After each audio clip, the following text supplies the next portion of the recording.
Welcome back. Before we get started, let's quickly review the purpose of frameworks. Organizations use frameworks as a starting point to develop plans that mitigate risks, threats, and vulnerabilities to sensitive data and assets. Fortunately, there are organizations worldwide that create frameworks security professionals can use to develop those plans. In this video, we'll discuss two of the National Institute of Standards and Technology, or NIST's frameworks that can support ongoing security efforts for all types of organizations, including for-profit and non-profit businesses, as well as government agencies. While NIST is a US-based organization, the guidance it provides can help analysts all over the world understand how to implement essential cybersecurity practices. One NIST framework that we'll discuss throughout the program is the NIST Cybersecurity Framework, or CSF.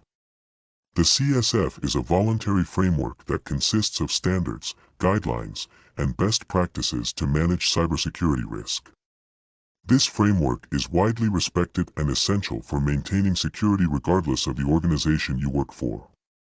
The CSF consists of 5 important core functions: identify, protect, detect, respond, and recover, which we'll discuss in detail in a future video.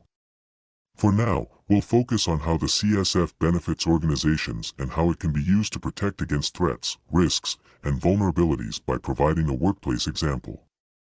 Imagine that one morning you receive a high-risk notification that a workstation has been compromised.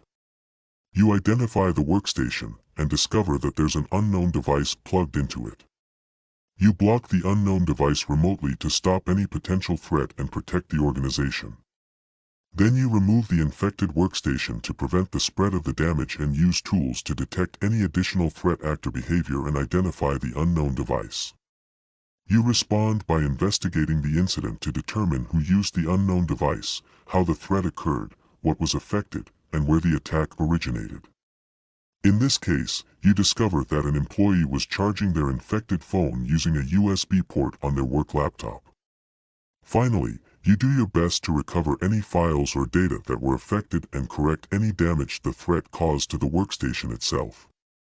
As demonstrated by the previous example, the core functions of the NIST CSF provide specific guidance and direction for security professionals. This framework is used to develop plans to handle an incident appropriately and quickly to lower risk, protect an organization against a threat, and mitigate any potential vulnerabilities. The NIST CSF also expands into the protection of the United States federal government with NIST Special Publication, or SP 800-53. It provides a unified framework for protecting the security of information systems within the federal government, including the systems provided by private companies for federal government use. The security controls provided by this framework are used to maintain the CIA triad for those systems used by the government. Isn't it amazing how all of these frameworks and controls work together? We've discussed some really important security topics in this video that will be very useful for you as you continue your security journey. Because they're core elements of the security profession, the NIST CSF is a useful framework that most security professionals are familiar with, and having an understanding of the NIST SP 800-53 is crucial if you have an interest in working for the US federal government. Coming up, we'll continue to explore the 5 NIST CSF functions and how organizations use them to protect assets and data.